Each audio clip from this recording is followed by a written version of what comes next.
नमस्कार, मैं कादम्बरी शर्मा हूँ आपके साथ।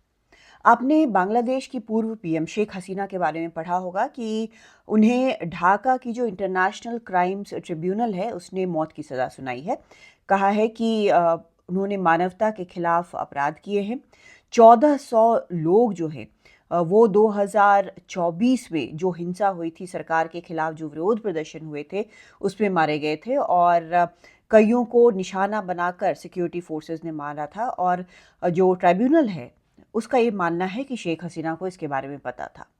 शेख हसीना को बांग्लादेश छोड़कर अगस्त 2024 में भागना पड़ा था। वो भारत आई, यहाँ पर उन्होंने शरण ली।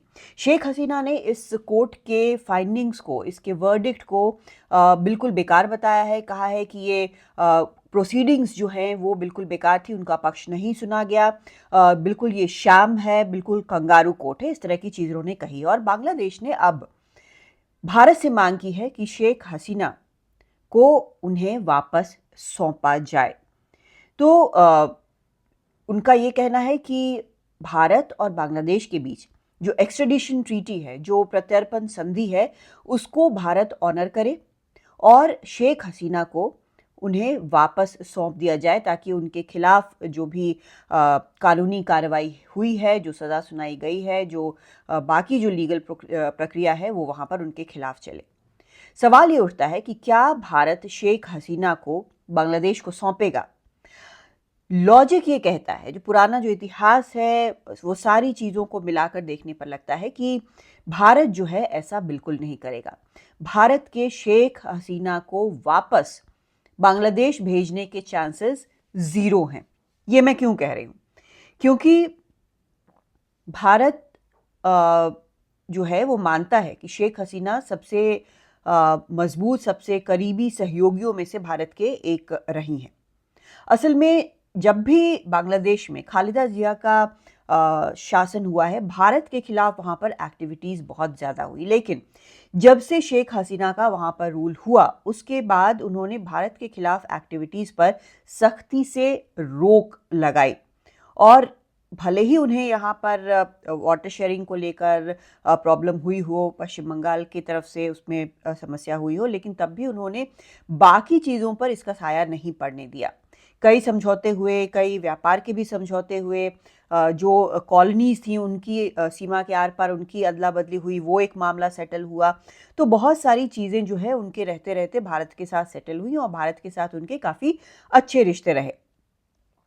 अभी जो सिचुएशन है, इसके अलावा अभी जो सिचुएशन है बांग्लादेश में, मोहम्मद यूनुस के तहत जो वहाँ पर सरकार चल रही है, वो अभी भी काफ़ी अनस्टेबल नज़र आ रही है, यानी कि स्थिरता उसमें नज़र नहीं आ रही है। तो ये भी एक बड़ी समस्या है। मोहम्मद यूनुस जो हैं वहाँ पर, उनके जो आसपास लोग हैं जो वहाँ पर सरकार फ़िलहाल चला रहे हैं, उनकी तरफ से कई भारत के खिलाफ स्टेटमेंट्स जो हैं वो लगातार आए हैं और इसे भारत देख रहा है। और ये भी हुआ है पिछले कुछ दिनों में कि बांग्लादेश जो है वो पाकिस्तान के काफ़ी करीब होता नज़र आया है। अब पाकिस्तानी जो वहाँ पर सेना के लोग हैं वो भी वहाँ पर आ जा रहे हैं, बैठकें हो रही है। ये एक तरह से भारत के लिए एक खतरे की घंटी है, क्योंकि वहाँ से, पाकिस्तान से लगातार भारत के खिलाफ जिस तरह से सीमा पर पार आतंक फैलाया जा रहा है, जिस तरह से वहाँ साजिशें रची गई, जिस तरह के रिश्ते हैं, उन सबको देखते हुए भारत के लिए ये एक बहुत खतरे की बात समझी जाती है। तो कुल मिलाकर यहाँ पर अब जो मांग की है बांग्लादेश ने कि शेख हसीना को सौंपा जाए वापस बांग्लादेश को, इसको लेकर भारत का भी एक बयान आया, जो वर्डिक्ट आया है वहाँ पर, उसको लेकर भारत का भी एक बयान आया कि इसको नोट किया गया है और जो बांग्लादेश के लोग हैं उनके बेस्ट इंटरेस्ट को देख रहा है भारत। लेकिन प्रत्यर्पण के बारे में भारत ने इस बयान में कुछ भी नहीं कहा है, स्टेटमेंट में कुछ भी नहीं कहा है। और जो ट्रीटी है वो एक स्टैंडर्ड ट्रीटी है, लेकिन उसमें एक आर्टिकल 6 है प्रत्यर्पण संधि में, जो ये कहता है कि अगर कोई पॉलिटिकल नेचर का क्राइम होता है तो भारत जो है वो प्रत्यर्पण करने से मना भी कर सकता। तो ये एक फैक्टर भी ट्रीटी में मौजूद है। लेकिन पूरी स्थिति को मिलाकर देखते हुए, शेख हसीना के जो रिश्ते रहे भारत के साथ, अभी जो स्थिति है बांग्लादेश में, और जिस तरह से ट्रीटी है, इन सब चीज़ों को मिलाकर देखने से ये साफ नज़र आता है कि भारत जो है वो शेख हसीना को कभी भी प्रत्यर्पित नहीं करेगा, उनका एक्स्ट्रेडिशन बांग्लादेश में नहीं होगा। नमस्कार।